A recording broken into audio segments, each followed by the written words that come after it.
اجازت تو جلسے کی مشروط ملی تھی آپ کو، اس سے پہلے peaceful assembly and public order act 2024 کو بھی منظور کیا گیا تھا، اس کے تحت بھی کسی بھی وقت انتظامیہ ریووک کر سکتی تھی، تو ایک ایک قدم آپ نہیں سمجھتے کہ پلان کرنا چاہیے تھا؟ ضرور یہ بات درست ہے کہ بہت ساری رکاوٹیں تھیں جس کی وجہ سے لوگوں کو پہنچنے میں بھی دشواری پیش آئی، دیر سے شروع ہوا سارا سلسلہ، لیکن آپ نہیں سمجھتے کہ محتاط رہنا چاہیے تھا اس دن؟ یہی تو میں سوال کر رہا ہوں جی، بی بی میں یہی تو سوال کر رہا ہوں.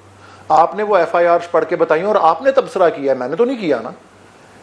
تب کیا ایف آئی آرز میں کیا لکھا ہوا ہے کہ ہمارے لوگ روٹس کو روک رہے تھے؟ سوال بھی تو کیا اس کے بعد آپ سے آپ کی پارٹی پالیسی، اس کی بیک گراؤنڈ تھنکنگ کیا تھی کہ جب اتنی مشروط اجازت ہے اور اجازت بھی اسٹیبلشمنٹ سے ملی ہے تو پھر کیسے چلا جاتا ہے؟ وہ تو آپ زیادہ بہتر جانتے ہیں، بڑے سینئر پولیٹیشن ہیں.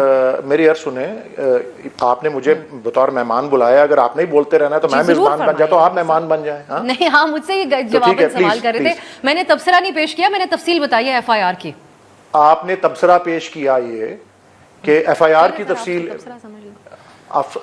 پلیز آپ واپس اپنی ریکارڈنگ کو دوبارہ پلے کر دیجئے گا، ٹھیک ہے نا؟ آپ نے یہ کہا کہ ایف آئی آر میں لکھا ہوا ہے کہ پی ٹی آئی کے کارکنان نے رستے روکے، حالانکہ آپ نے تبصرہ یہ کیا، ابسا کومل نے تبصرہ یہ کیا کہ یہ رستے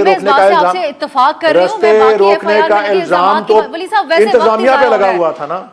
آپ علی امین صاحب کی تقریر پہ بات کر لیں کوئی پھر. سر تقریر آپ کی نظر میں کیسی؟ نہیں، میں اسے بہت بڑا جرم یہ سمجھتا ہوں جو کہ پارلیمان اور پارلیمنٹ ہاؤس پہ جس طرح سے دھاوا بولا گیا.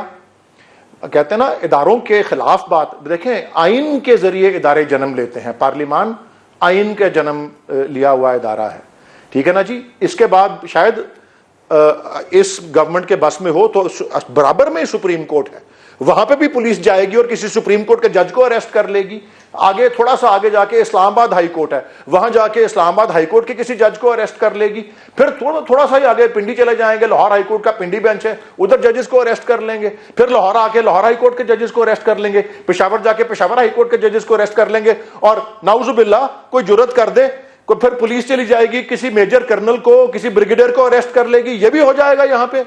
بتائیں مجھے آپ. اس طرح ہوتا ہے؟ اس طرح ایک ہی ادارے کے اوپر حملہ پاکستان پہ حملہ ہے اور کسی اور ادارے کے اوپر پاکستان کے اوپر حملہ نہیں ہے. پاکستان کے آئین کے اوپر حملہ پاکستان پہ حملہ نہیں ہے، پاکستان کی پارلیمان کے اوپر حملہ پاکستان پہ حملہ نہیں ہے. اس سے زیادہ مذمت کسی چیز کی نہیں ہو سکتی جو کہ اسلام آباد ایڈمنسٹریشن نے کارروائی کی ہے.